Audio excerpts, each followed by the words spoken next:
Welcome to the Leadership Passport podcast, where we dive into the journey, challenges, and insights of school education leaders from around the world. And I'm delighted to introduce my guest today, Mr. Jon Zurfluh. Jon is an experienced international school leader with nearly 40 years in education. Is currently the director of the American School of Warsaw in Poland. A Washington State native, he began as a teacher and principal before moving abroad, where he led schools in China, Russia, and Poland. As director of the American School of Warsaw, he oversees a diverse community of 1,000 students. Jon is known for pioneering educational technology, launching Apple II labs in the 1980s, and driving innovation ever since. A former youth leader, community organizer, he continues to champion student-centered learning, strategic leadership, and tech integration into education worldwide. Welcome, Jon. Thanks very much for having me. It's exciting. Yeah. And you shared with me a little bit earlier a wonderful fact that you started your education journey as a kindergarten teacher, which is not necessarily a common career path for school directors. I was an elementary guy through and through, even before I decided to become a teacher. I often tell the story about when I was a high school student and I was an aspiring swimmer, and ultimately realized I just didn't have the capability to reach those brilliant times that everybody was looking for. So instead, I invested in lifeguarding and teaching swimming lessons. And I had a wonderful coach mentor that had me working with him, doing second graders from across the district and bringing them in and teaching them swimming for a 2-week session per class. And that was really my foundation. And then elementary was in my heart and soul, even though I kind of aspired to high school writing for a little bit and thought maybe that was the path. But ultimately, elementary was my thing. But I went through a variety of grade levels and ended up in kindergarten. And that's my true love. Kindergarten was where I spent the most time, and the grade level that I so cherished in terms of its foundation and what it sets in kids' minds for the future. So yeah, that's my history in terms of my teaching career before I finally ended up going into leadership, kicking and screaming, as they say, because I never thought I would be, and yet I took it on, and it seemed to engulf me, if you will. Fantastic. Well, we'll get into that in a moment in terms of your leadership journey. So if we could start, maybe if your leadership style was a song or a movie, what would it be and why? I think if it were a movie, and this is a movie that's well loved by my family, I think we've watched it more than 100 times, it would probably be Sound of Music.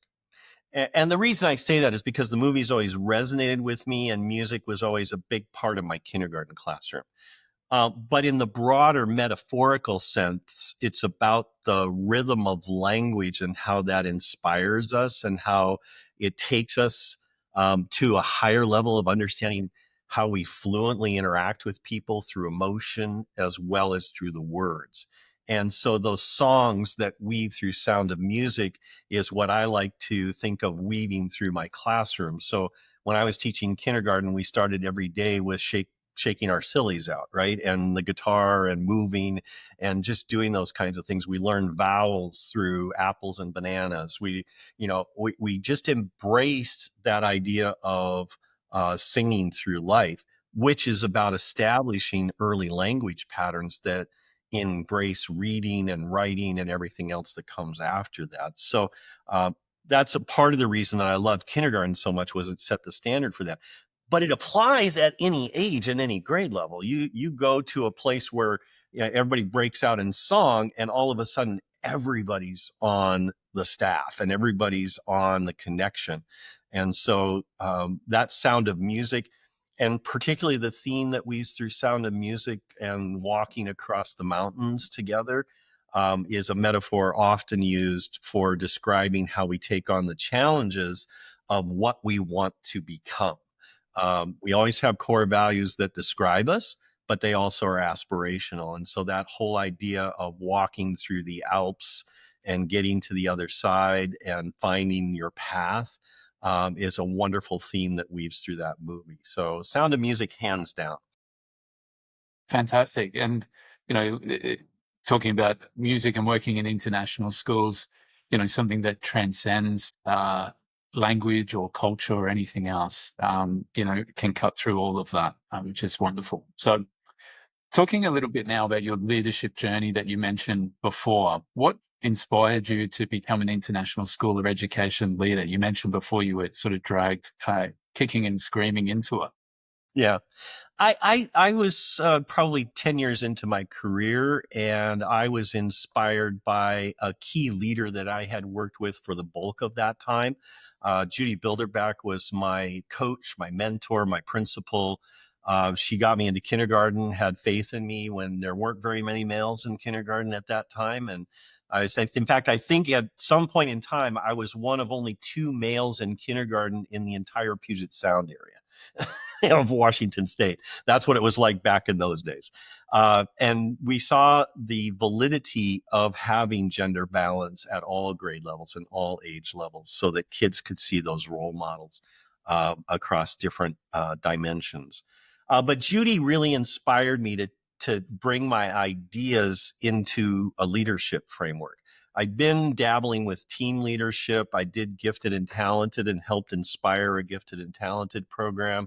I was already doing union leadership. So I was already, bringing teachers together around thoughtfully how to work collaboratively within an organization. And I ended up doing the first of when strategic plans were brand new to schools. I was on a strategic planning team in University Place, and this is mid 80s, right? So this is very early in education. And it was those experiences that really inspired me and said, maybe I could also lead like Judy in an environment where I could inspire people, influence people, but empower people mainly. And so this servant leadership, which I really wouldn't learn the terminology of until later in my studies, was already embedded in me. Part of that's probably because of my church upbringing and leadership roles in the church, as well as the union leadership and serving the teachers that were part of the union. All of those were just preparatory roles and getting ready to move into school leadership. And so when I had a chance to go to China, which was also my launch into international, uh, I was hired with the intent that I had finished my credentials and finished my administrative program at PLU. And so Nancy Steffen, the person who hired me, said, if we keep growing, I'd like to move you from kindergarten into a vice principalship. And so I got the best of both worlds. I got my international play and getting out into the international world. And I got the opportunity to move into leadership at the same time. And it all came to fruition. In that second year, we had grown as we expected. And I moved into the vice principalship of the American International School of Guangzhou. And as you develop then in your leadership roles over time, is there a defining moment that you can identify in your leadership journey? Well, there were many defining moments. I went from Guangzhou with a wonderful gal that I met there that became my wife. And we went back to the States, and I took my own leadership role. And that was pivotal because I then took over a building. In fact, I remember interviewing with the superintendent who I knew from past iterations when I had been there.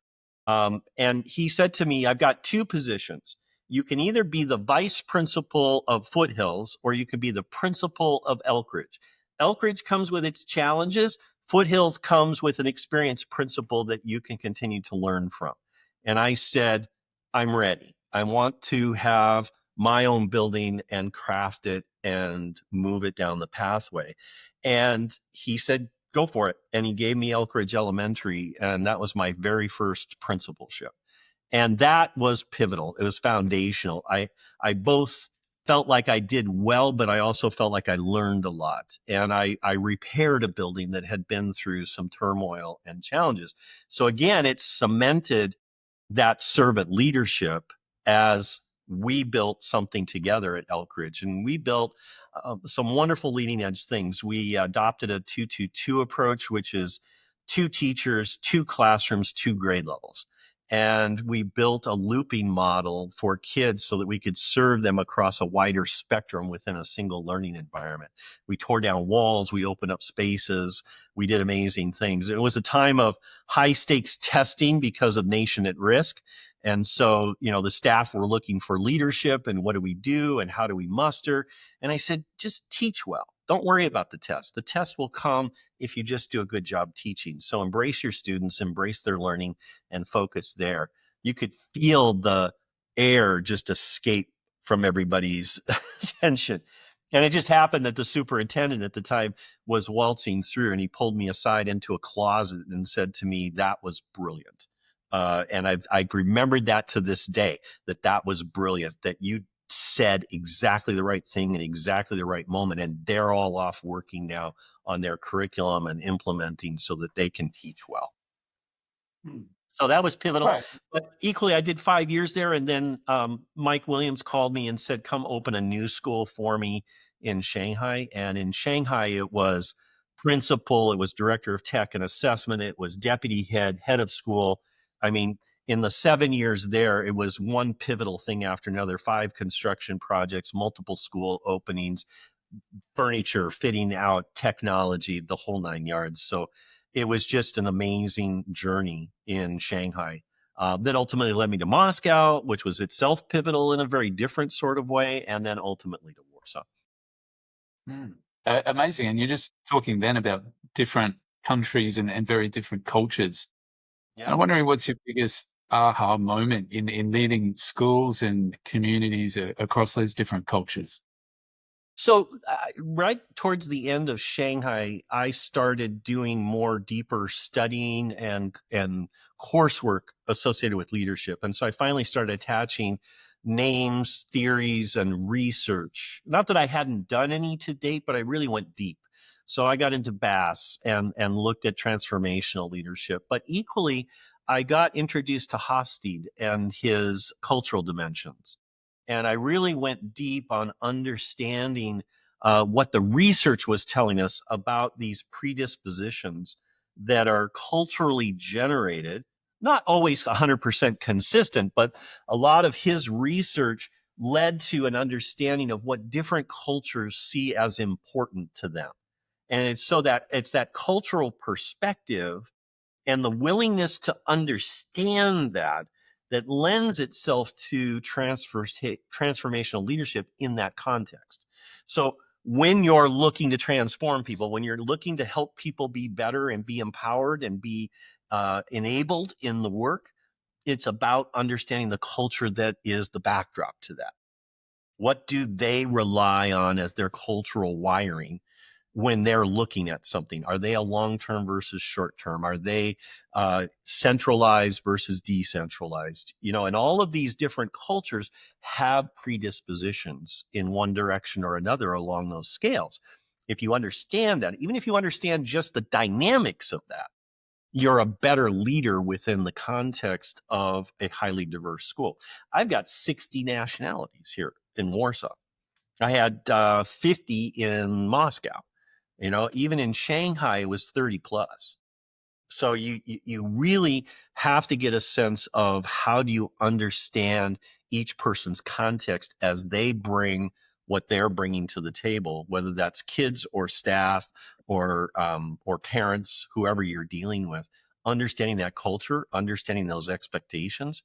I probably got best introduced to it when I went out to Clifford School in China and did a school that was predominantly more local kids.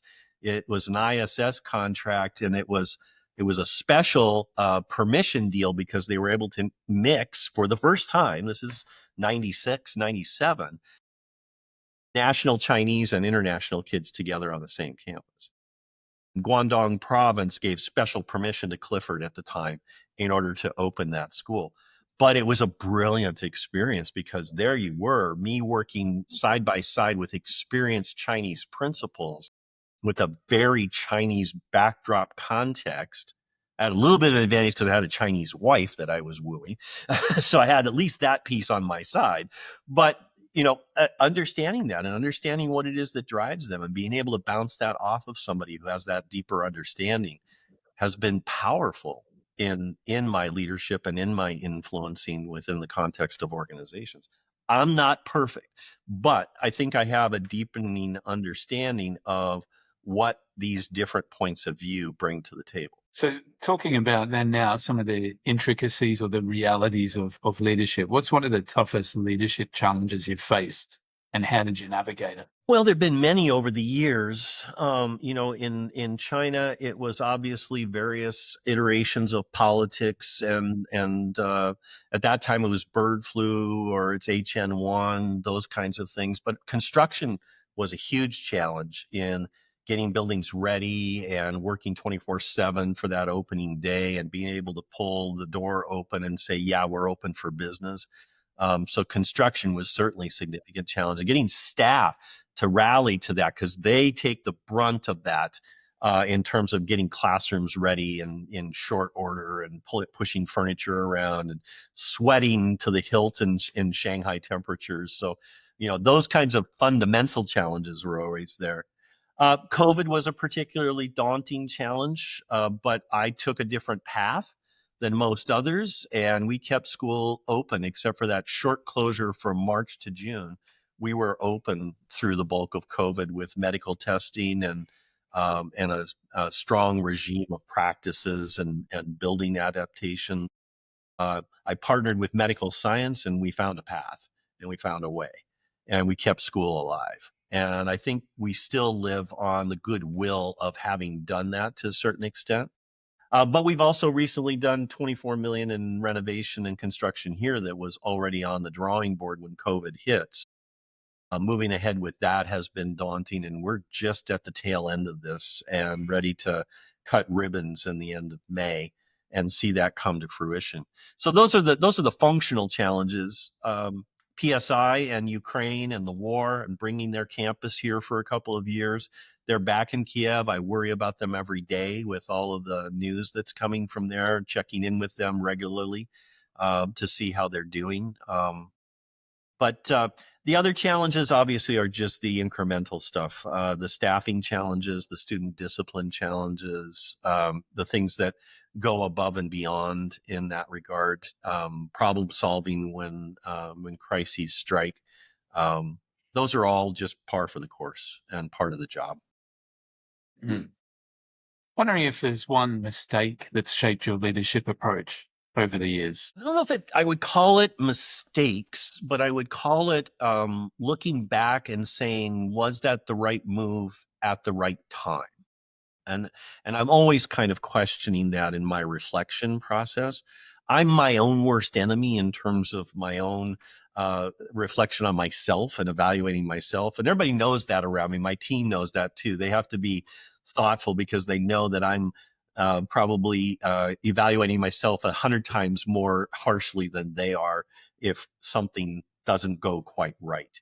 But I think I look back on things with an eye to saying, could we have done something a little bit later? Could we have taken more time? Could we have understood capacity better? Could we have uh, done this earlier in some cases?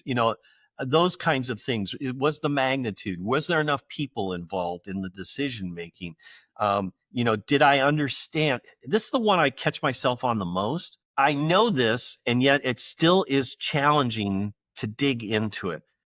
No problem is ever the problem on the surface. It is always the problem behind the problem. And I learned this from Brad Sachs, Dr. Brad Sachs, who is a prominent psychologist that worked with kids, did a lot of writing on third culture kids. Um, I won't tell his whole story, but he tells a story of a boy who went through brain surgery and trying to figure out what his issues were. It was not the surgery. It was not the illness. It was his perceptions behind that problem that were driving his competence and capability. And so that story has stuck with me.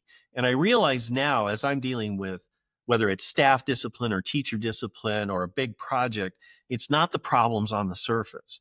It's the problems behind the problem. There's a fundamental flaw deeper down. And if you go deeper, you'll find that. And that's the thing I most reflect on is, did I miss the real problem? Did I miss the real underlying cause? Did I misread a person or misunderstand their cultural backdrop? How do I go deeper? How do I step back and look at it through a different lens? And how do I get people to help me see it? Because that's the other thing, is how do you get your team into a flow state where they can help you see what you're blind to? Mm. And you were talking just before about being your own harshest critic at times. So how do you handle things like imposter syndrome? How do you deal with that and continue on? You have to balance it with a little bit of a healthy dose of confidence and feel like you're getting people moving in the right direction. You're still going to reflect on the challenges. It's going to hurt, seriously hurt, when there's criticism that either comes directly or indirectly. You're going to have 10% of your population that's going to be critical and going to say, well, I wish you'd done it this way. If you got 60 nationalities here, some of them are going to say, well, you should be doing more math, or you should be doing more science, or you should be doing more of this. And if you find yourself chasing them to satisfy those, you're going to mess up the other people, and they're going to be upset. So you've got to stay the course, and you've got to be strong in your convictions. But in the back of your mind, you've also still got to balance that with always looking for, what is it that I'm missing? So it's a healthy dose of resilience in the face of that reflection. And you have to stand up, and you have to be eloquent enough to say to people, this is what we believe. This is where we're going. And we're going to continue to listen, and we're going to continue to talk. But at a certain point, we have to move, and we have to keep on that pathway, and we have to stay within those guardrails that we establish through strategic processes, so that we're not going in 50 different directions. Is there a leadership practice or habit that has changed the game for you? I am journaling a lot. For me, there's something about writing things down. It's over in my bag, otherwise I'd hold it up. But I've done many journals over time, and every one of them has empowered me. And I kind of change them up every once in a while. But the one I have now is a leather-bound journal that I picked up in Rome, and so that significance of that historical context is there. But it's embossed on the front, I am still learning. And everything inside is what I'm learning every day. So it's that processing of reflection.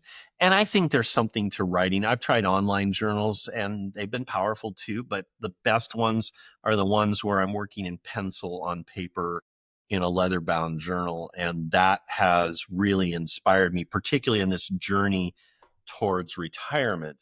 So I've got 6, and I'm into number 2, and the other 4 are going to carry me into the years of retirement together. And I'm gonna use that as my creative, inspirational focus. This is where all my ideas are going to go and come from. Fantastic. Is there one piece of advice that you give to aspiring school or education leaders? I've worked with a variety of people over time, and the advice is always different according to the person. But if I were to say one thing about leadership, it's know your people. I think you need to build that knowledge of your people. And I haven't been perfect at that, but I think understanding, or trying to look at your people through the lens of getting to know them and trying to understand them is definitely worth doing. New leaders to new posts, I would also have a tendency to say, don't jump into significant change right out of the door. Unless there's a reason to do that, you need to flip something.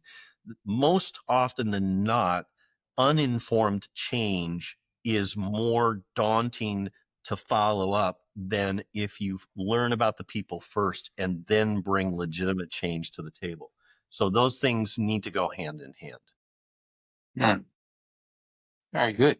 Okay, a couple of quick questions to wrap things up. Your favorite book on life or leadership? Let's see. I thought about a variety of them, and I kind of lean into science fiction. And I think I have to lead into Asimov and his writings. When I understand interactions with people and future oriented thinking, and how people are brought into difficult situations and how they surmount them. So if I take 2001 A Space Odyssey, which is one of my favorite films of all time, and the deepening understanding, but you see leadership threads through that movie too. I'm also a big Star Trek fan, so Captain Kirk is my hero. And that balance of that leadership style, I've learned a lot from over the years. That I realized that when I was growing up as a kid, seeing those for the first time when I was 6, 7 years of age, and then watching them for the rest of my life in reruns for the next 40 plus years, it really has sunk in as understanding the basic dimensions of leadership in a very challenging situations and in calm situations.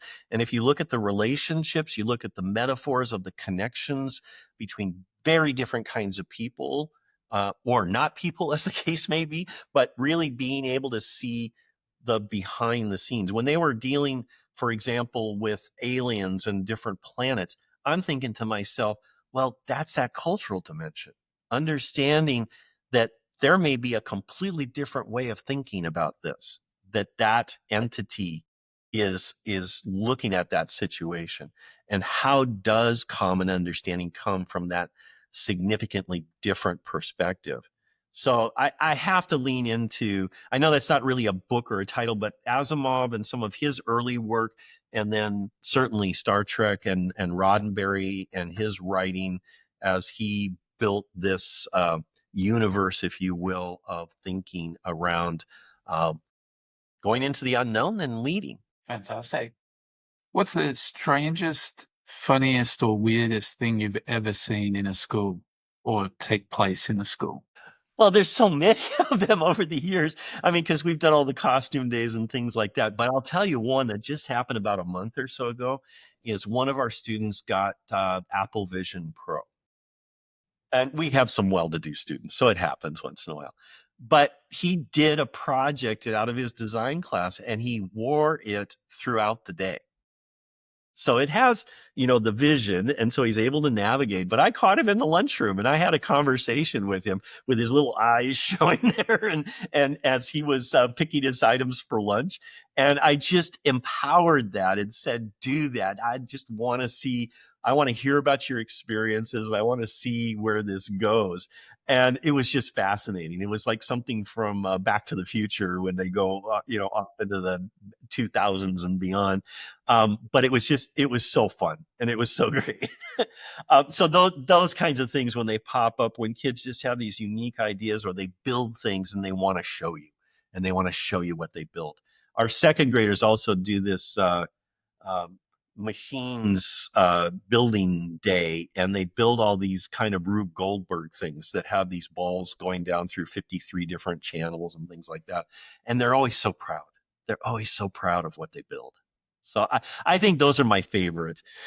Chinese dragons and eating lettuce and all those kinds of things. Bringing monks in to bless buildings and rice in the corners so that it will be good fortune. All of those things have been amazing to me. And there's just so many more. I can't even begin to list them. Yeah, brilliant. One thing that you do daily that helps you to lead better. I always come in early. I'm always early. I'm an early bird, and I find that to be my centering time. So I come in when it's quiet. I sometimes leave late too, but not all the time. That's not as consistent. But I'm always consistently here before most so that I can just sit down, I can breathe, I can write a journal, I can set the stage for the day. For me, it's the morning hours are the best hours. And I just love that peace and solitude before many of the first cars. And I'm not alone because there's some other early birds, but it's always a sparse parking lot and a quiet time, and nobody's knocking on my door until the first kids start coming in. So it's come early. It's that morning time is grounding, and then the rest looks doable. A leader, past or present, you admire. I mentioned her earlier. She is my penultimate, Judy Bilderback, elementary principal, a sage, wise lady who nurtured me as a young leader and empowered me and gave me opportunities to become who I am. I can never thank her enough for her continued partnership and friendship over, God, 40 years. I've known her since the beginning. I student taught in her building, and then I later came back to teach in that building. And then we moved to a new building together. And when they shook up the district, and we did amazing things together. And then when she set me off to China, she did it with tremendous encouragement and faith in what I would accomplish. And she's been my biggest cheerleader ever since. So Judy Billerbeck, hands down, that's my gal. Amazing. And finally, best advice you've ever received? I think as I approach retirement, my executive coach and I just recently talked about this, and I think it's worth sharing, not just in retirement, but I think there are times in your leadership where you need to have the ability to let it go. I think as leaders, we feel a responsibility to cover everything. And there are some things that are probably best to let them solve themselves rather than taking them on. And he and I have referred to it as the meh principle. So it's like if it's not pivotal and it's not central, it's meh. And so let it go. And I think if I look back over the years, there were probably times when I should have said meh, and then moved on to something else, and not let it be the center of attention, and not let it grow or not let it fester, but just let it go and move on, and show that in doing so, it was not a center of importance. And I think all leaders could take a lesson from that in terms of looking at the things that you let go of, maybe equally so, what are the things you lean into? And for me right now, even as I'm going out on retirement, I'm leaning into this pushback on DEI and diversity and inclusion. I am very upset, and I'm going to fight it. And I've been writing, and I'm going to be going further with it because I'm not going to let it go. This linguistic terrorism is inappropriate for human beings in the world where it's at, and we have to fight it. I have not gotten resonance amongst leaders yet to really step up and face this challenge, but I will, and I'm not done. Fantastic. And like you said before, John, sounds like not so much retirement, but re-energization, which is wonderful to hear. So thank you so much for joining me today. It's been an absolute pleasure chatting with you, and wishing you all the best for the future. Thanks, Kevin. Appreciate it so much. And this opportunity is certainly brilliant. And if there's anybody out there that says something that they need help with, reach out. I'm here. I'm ready to help. Perfect. Thanks so much. All right. Bye-bye now. Thanks so much for listening to the episode. If you enjoyed this conversation, don't forget to subscribe, like, follow, etc. Drop a comment below to let me know anything you'd like covered in upcoming episodes or suggestions for future guests. You can also connect with me on Instagram and LinkedIn.